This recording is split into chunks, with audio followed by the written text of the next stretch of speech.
কাটতে বসেই মনে পড়লো যে এই যে সবজিটা, এটা অনেকেই চেনেন আবার অনেকেই জানেন না, যদিও আমার অনেকটাই কাটা হয়ে গেছে। এই যে কেটে রেখেছি, এটাকে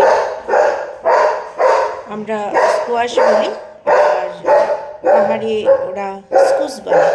যাই হোক, এটা খুবই সুস্বাদু একটা সবজি। আজকে এটাকে আমি রান্না করব।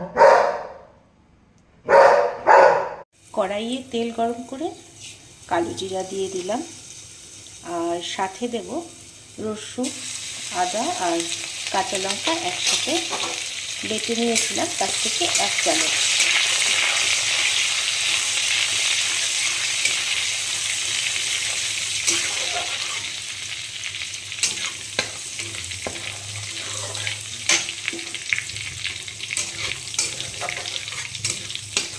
এটাকে অল্প নেড়ে চেড়ে এর মধ্যে কেটে রাখা এই স্কোয়াশ আর আলুগুলো দিয়ে দেব।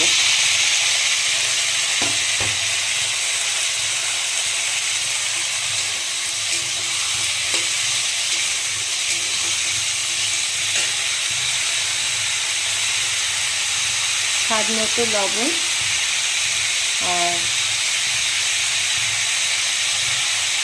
হলুদ দিয়ে নাড়াচাড়া করে এটা এখন ঢেকে দেবো। এর মধ্যে কোনো জল লাগবে না, কারণ সবজি থেকে যে জল বেরোবে তাতে এটা সেদ্ধ হয়ে যাবে। এখন আমি এটাকে ঢেকে রাখবো। এতক্ষণ ঢেকে রেখেছিলাম, এবার গ্যাসটা বাড়িয়ে আমি ঢাকনা তুলে, শব্দ বেশি হয়েছে, দেখুন হয়ে গেছে। স্কোয়াশ আলুর তরকারি, এটা কিন্তু রুটি দিয়ে, পরোটা বা লুচি দিয়ে খেতেও দারুণ লাগে। আর স্কোয়াশ তো নরম সবজি, একটু ঢেকে রান্না করলেই সিদ্ধ হয়ে যায় তাড়াতাড়ি।